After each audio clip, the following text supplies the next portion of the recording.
look at the power of the human spirit, and more than just the spirit, the power of the mind.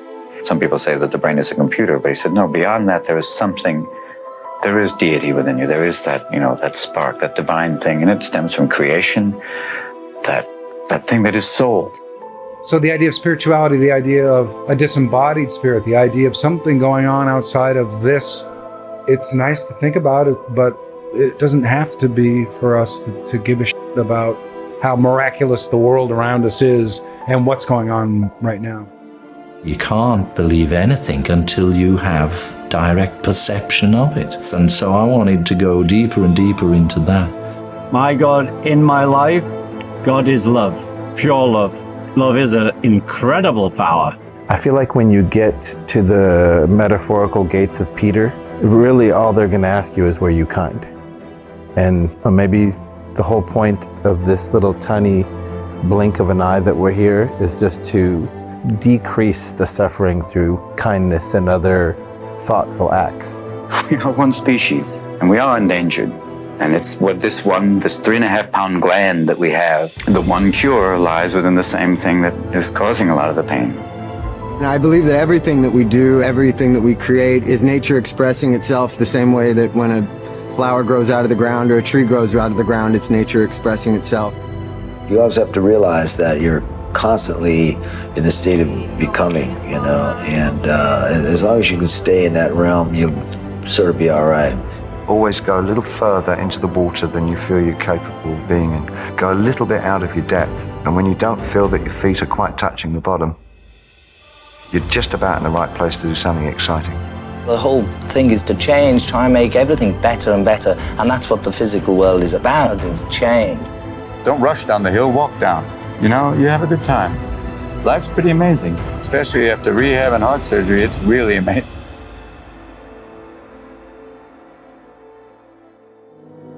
I happened to get into meditation through music, really, Indian music. And I went to India to learn a bit of Indian music, and inside I always had a desire to know about yogis.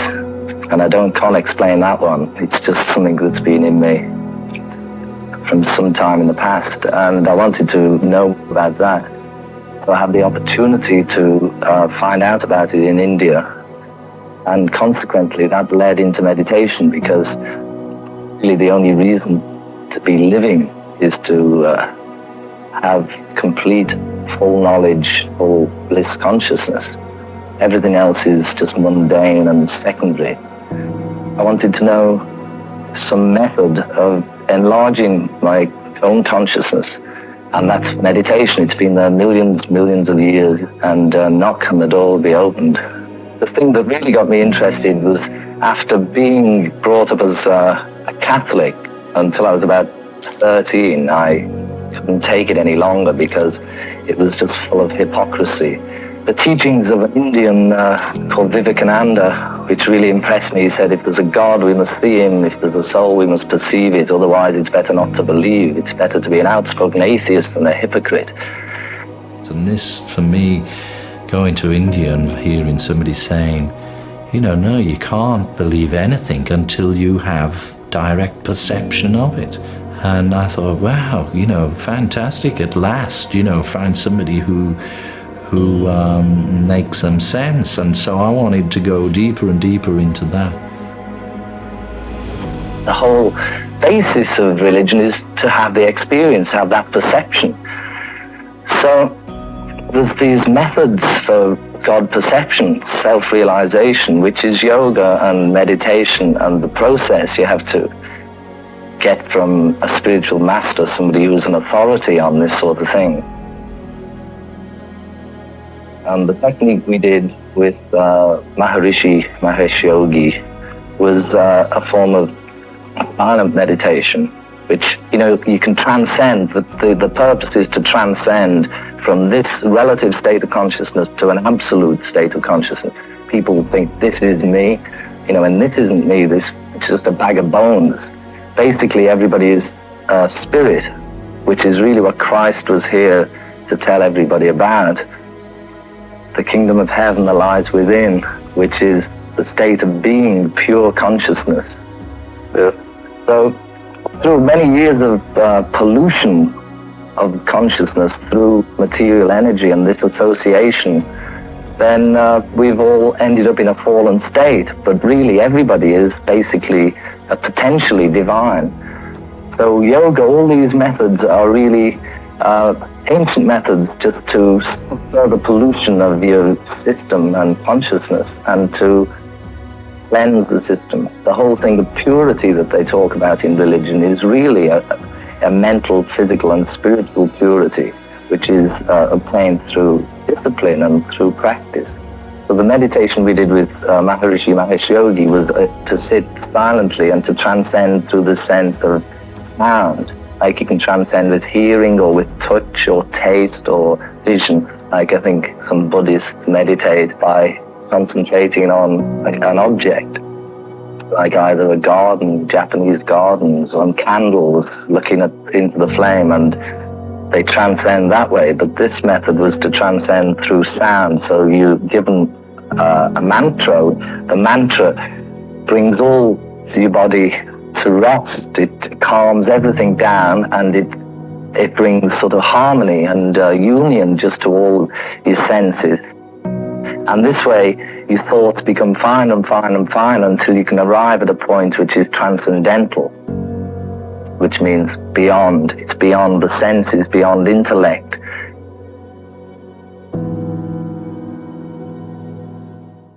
My 5th birthday, actually, on my birthday, was the day that men first walked on the moon. That sort of became part of normal life. Like, wow, this is the world, this is life, this is living, stuff like that happens. And then a guy goes to the moon, and then cool stuff. That's where we somehow managed to focus an incredible amount of resources and energy on useless stuff that doesn't mean anything, like following celebrities that are celebrities for the sake of being celebrities, and buying magazines that they're in, and spending hours of the day thinking about who they are and what they're doing and what clothes they're wearing and what songs they're listening to, and who gives a And by the same token, we're still sort of participating in a system that ecologically is slowly but surely destroying everything, and everyone can say that, everyone kind of knows that, even the naysayers sort of have to believe it at this point, but nothing's really changing.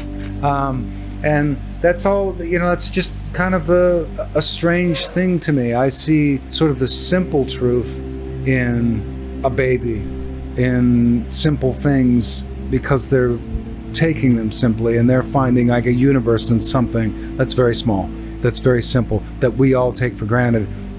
That's much more important than what some idiot is wearing on a red carpet.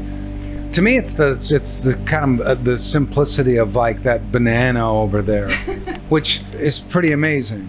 And that sounds like a stupid thing to say, but it's true. It's pretty amazing how it got here. And what always occurs to me is children, having children, watching them grow up, seeing them as babies, taking this almost kind of smug, sort of superior attitude that the adults take around children as though they're smarter, while observing at the same time all of the areas where children are actually much smarter than adults, and the big smart adults not really seeing it. And it's that sort of simplicity, it's that banana that's in front of you, it's that they're living in the moment and seeing everything sort of that is right there. They're not complicating anything, they're not preoccupied with things that are completely unnecessary. Therefore, they're kind of there and open to see sort of the miracles of life. You and me and this nice gentleman holding the camera. When we die, there's nothing left, no memories. We don't exist anymore, it's lights out. It doesn't make where we are and what we're seeing and what our experience is less important or less amazing. It's still just as incredible and just as miraculous. So the idea of spirituality, the idea of a disembodied spirit, the idea of something going on outside of this, it's nice to think about it. It's great if it's there, but it doesn't have to be for us to give a shit about how miraculous the world around us is and what's going on right now.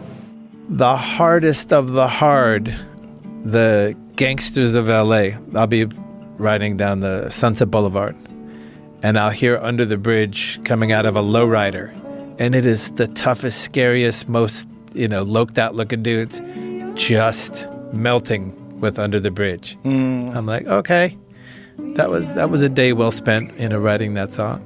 A song on our new record called Under the Bridge, which is a salad, a ballad, if you will. And that song came about because during the course of my life, I was what you might call a hardcore junkie for many years. And during that point in my life, it was a very sad time, and everything that was beautiful and precious and sacred to me sort of took a back seat as my need for this chemical dependency just got more and more disgusting and insane. And unfortunately, I've been clean for 3 years now, and my life took some massive changes, and everything that was sacred and beautiful that I had lost has now come back to me more than I could have ever hoped for. But during that time, I reached some ultimately low depths of incomprehensible demoralization, which are very much in my memory. And part of that incomprehensible demoralization is loneliness. And that's something that I think every drug addict can relate to, is there's this incredible deep sense of loneliness, of emptiness that you're trying to fill up with whatever it is you find. And in my case, it was drugs. So sometimes I get these bursts of loneliness that kind of remind me of that point in my life. And one day I was driving back from a rehearsal for this last record that we were writing, and I got one of those bursts of loneliness, and I didn't really feel like there was a single soul in the universe that I could connect with. On a gut level, on a heart level, on a spiritual level, on a level of love. I just felt like I was all by myself. So I started singing to myself on the freeway, on the Hollywood freeway, coming back from rehearsal. And without thinking about anything, an entire song came through my head. And when I got home, I wrote it down. And the crux of the song is based on loneliness. And there's this one little lyrical phrase that comes in at the very end of the song, which says, "Under the bridge downtown is where I drew some blood. Under the bridge downtown, forgot about my love. Under the bridge downtown, I could not get enough. Under the bridge downtown, I gave my life away." And what that was referring to was a point in time about 5 years ago when I had nothing in my life. I had no friends or places to live or automobiles or relationships with my family. And all I had was this connection of mine named Mario, who was a Mexican mafia ex-convict, and he and I would stroll the streets of downtown looking for our next score. And on one particular afternoon, it was very hot in the middle of summer, and I'd been up for days, and he and I found what we were looking for, and we went to this bridge that was downtown in the middle of Los Angeles in this ghetto, and it was a freeway bridge. And there was a little passageway that you had to go to get under the bridge, and only certain members of this Mexican gang, which were all ex-convicts, were allowed to go in there. And the reason that they let me in is because this guy Mario said that I was going out with his sister, which was a lie, just so we could go in there and do what it is we wanted to do, which was to use these particular drugs we had just got. And that always sticks in my brain as a low point in my life, basically, about as low as I could get. And the chorus of the song is, I don't ever want to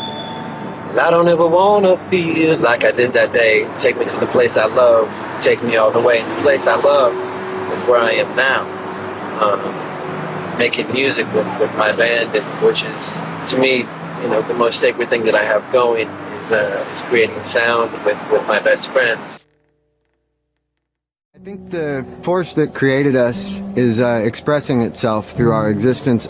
I don't believe that a musical idea starts in your brain. I believe it starts at a place before that we don't have any direct contact with. And I believe that everything that we do, everything that we create is nature expressing itself the same way that when a flower grows out of the ground or a tree grows out of the ground, it's nature expressing itself. And you might say that the tree is expressing itself by the way its branches move out, but it's the force that drives nature. The tree is the visible thing that appears to our senses, but I don't at all believe it's the source of why everything is perpetuated all the time, And music it's an ineffable thing that I don't think words can really do any good to give us any true understanding of. We are able to make contact with that creative force of the universe, or the source, or God, or whatever you want to call it. We're able to sort of connect with the intelligence of this by learning a musical language, learning a musical instrument, learning how to identify a sound and a feeling, and to be able to learn how to gradually express that feeling through an instrument. The idea of somebody considering themselves responsible for a piece of music is ridiculous. We're only acting into the laws of nature that have given us the possibilities that we're exploring with the intelligence that we've been given. You know, something like the frequency spectrum from low to high. That's here whether we're here or not. It exists as part of the structure of physical reality, and our brains are learning to interact with it through learning an instrument, you know, or through using our voice in a certain way. But the possibilities are presented in this kind of invisible, silent way. They're just there, you know. The laws of acoustics are what they are. The frequency spectrum is what it is. The 12-note to the octave scale was just something waiting to be discovered, but which was already a mathematical possibility. It's that way with any piece of music. I think it's been the big lie that's been perpetuated ever since the star-making machine of Hollywood started, that the thing responsible for a great actor or a great musician, it's just been continued by the music business, is they get this idea into the public's head that it's the physical image of the person and the name of the person that is responsible for the creation of what they do. That's not what creates it. What creates it is the imagination, and the thing that makes it possible for one person to be in the right place at the right time in their life to create the things that they create. It has to do with a really complex structure of the mind and the soul and the nervous system. All these unknown things that are taking place in the subconscious, which can be just as much structured by terrible things as it can by good. You know, a person could be nothing but abused and put down their whole life, and for whatever reason, their will to live, their love for music, their feeling for music, and all the fucked up things that have happened to them all combined to make perfection, you know. I mean, just for example, somebody like Jimi Hendrix having a really difficult life growing up, nevertheless, that was exactly what made him the person who was capable of doing the beautiful, perfect music that he did.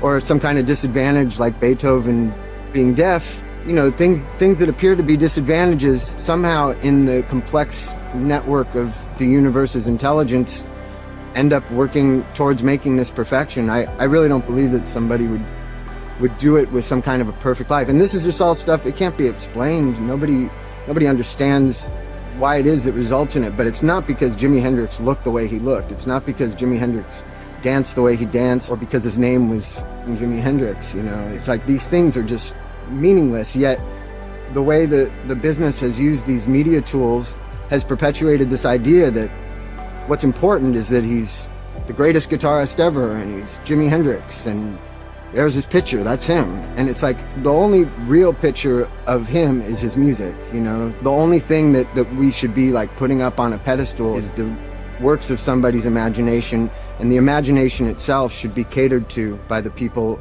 whose responsibility it is to take somebody's music from them to an audience, you know. It's the real star of the whole thing. I don't believe that the human being is the star, and I don't believe their name is the star. I think it's their imagination that's the star. And just because it's something you can't package, just because it's something you can't take a picture of, just because it's something you can't measure by it's number one, or it's sold this amount, or this many people love it, or this many people come to see it, there's no way to quantify the imagination, and there's no way to sell it directly. I'm going to ask you a very simple question, Ringo. What is God?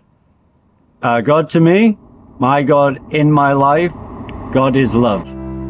Pure love. Love is an incredible power. You know, if you give out love, the reaction to it is so great, even to like crazy violent people. If you give out love, they stop for a minute because everybody notices love when it's coming your way. You know, and you feel incredible when you give love back. I feel that, you know, as you go through life, you make certain moves, and it's very hard, these moves, and you don't feel good about it. But if you're doing something with love, all of this behind you, all over the world, will support you. So that's how it is. That's how the world works. It's all the one God. The books I've read, it all says good and love. Vietnamese monk, whose name I can never pronounce, but he's saying that just in your daily life to be doing things. And he says, like when you get to the traffic light, it's no good getting crazy. Just love the red light, and then when it changes, drive on. And he says, and when you're angry, it's no good being angry at yourself, because then you're twice as angry. I like to keep that in my life also. It's convoluted because there are a lot of religions that believe that their God is greater, or a lot of people. Yes, but that's people. This is not God. This is what the religion says, and the people who, are in that religion. I am not religious. I'm trying my best on a daily basis to have a spiritual life. I think, everybody wants their religion to be, universe-wide. And they're not. Like all the natives of long ago, most of them we've wiped out in the name of religion, let live. The American Indians couldn't understand the concept of buying land. What do you mean you want the land? It's for all of us, And the world is for all of us. We are one. Now, I feel I had spiritual moments as a young kid. And, I feel I had spiritual moments as a teenager, just seconds. There's things I remember of this emotion. And, as you know, we went to India and Maharishi, and we tried that, and we looked at that, and since then, we're just like looking and searching and hoping and crying and laughing. I heard one guy say, Carl Jung, he was so great. He was asked, do you still believe in God? And he said, no. He says, I know. I don't need to believe. I know. He's the only one I ever knew who said, I know. How great is that? People are frightened of the word God. They don't, oh, God. Well, you can't just say God. Well, you can. Someone asked me once, well, what is your concept? And I went to go off into these 60s madness of energy and things like that. And I thought, oh my God. I don't know. God is love. Keep it simple. What do you think happens when you die? Personally, I believe I go somewhere. So you believe that your spirit is separate from your body? I do. Do you believe and the spirit does not cause the madness, and it's not the power-hungry situation that a lot of humans grow into. That's the human condition. God is love. Love is love. And the more we put love in our life, that's all I ever want to say. There's more love on the planet. Most earthlings try very hard to be recognized for what they do, but when they become stars, sir, they realize they're recognized wherever they go. You have responsibilities, anxieties, and, well, to be honest, sir, some of them can't take it. Was instant stardom like that, and instant fame like that, disorienting? Very. It's like being taken from the bottom of Death Valley to the top of the Empire State Building in 2 seconds. It's totally disorienting. To be from, just performing in the Comedy Store, small clubs, and all of a sudden have everybody know you. And that happened. And that was instantaneous. And it's a little frightening, too. People, if you're kind of shy, and sometimes I get kind of like this, that people they just look at you. Cocaine, what a wonderful drug. Anything that makes you paranoid and impotent, give me more of that. One of the great triumphs of your life was the way you beat drugs. But do you think that getting into them was the effect of success, or just the atmosphere of the 70s, late 80s? Success was one. It's like the old joke. Do you have a drug problem? No, everybody had it. It was a great way of kind of avoiding contact. And then you get into this kind of, you want to pull back from it rather than experience it, because it's frightening and you're trying to find some way to pull away. I think it was escaping from people, basically. It's, from those people going, hey. When you're a celebrity, everybody wants a piece of you, sir. Unless you can say no, there'll be no pieces left for yourself. Sometimes it was the fear of failure. It was that thing of, if you didn't notice, you wouldn't, because it was coming so fast, it was that fear, when's it going to go? Rather than just keep, finding and doing different things. Cocaine actually made me almost not sleepy, but would just shut me down. I would get like this. And I think that's why I did it. so I wouldn't have to experience. So it was cutting off from people, as you said. It was isolating. It was, and then years later, after I stopped, when I see people, they're actually going, "You just made eye contact. How you doing?" Because most of the time you didn't have to. It was a great chance not to look at people. It was, this. I couldn't see anymore. It's because, once again, it's the brain. The brain, once it tastes it, will want to go back up to the same level. Will demand that because it's psychologically addicting. They found that out. And how long did it take you to feel that sense of liberation that you mentioned Richard Pryor felt? It took you about a year. Someone said you're liberated when you don't talk about it, when you don't mention or you don't have to say anything, when it doesn't appear in your subconscious, when it's just gone. Something very freeing about having your mind back and in your control. The ideas that you find will get you the same kind of stimulus. And then what other things happen is you start to relate to people again. And as you come back into the world and relate to them, they're stimulating and realizing that can be quite wonderful. Conversations with friends, playing with your child. All of these things can be just as stimulating and wonderfully so and nourishing. And then all of a sudden you start to come back. It's just a process of that, of building that in again. You treat a disease, you win, you lose. You treat a person, I guarantee you'll win no matter what the outcome.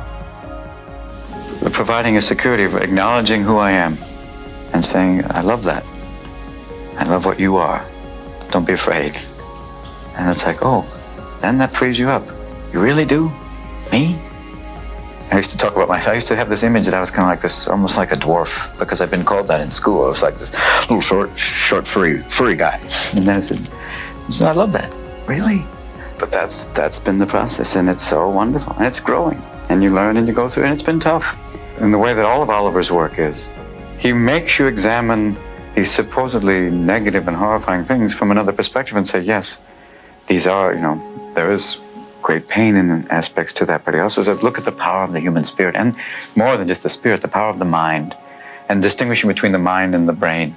Some people say that the brain is a computer, but he said, no, beyond that, there is deity within you. There is that, that spark, that divine thing, and it stems from creation, that thing that is soul.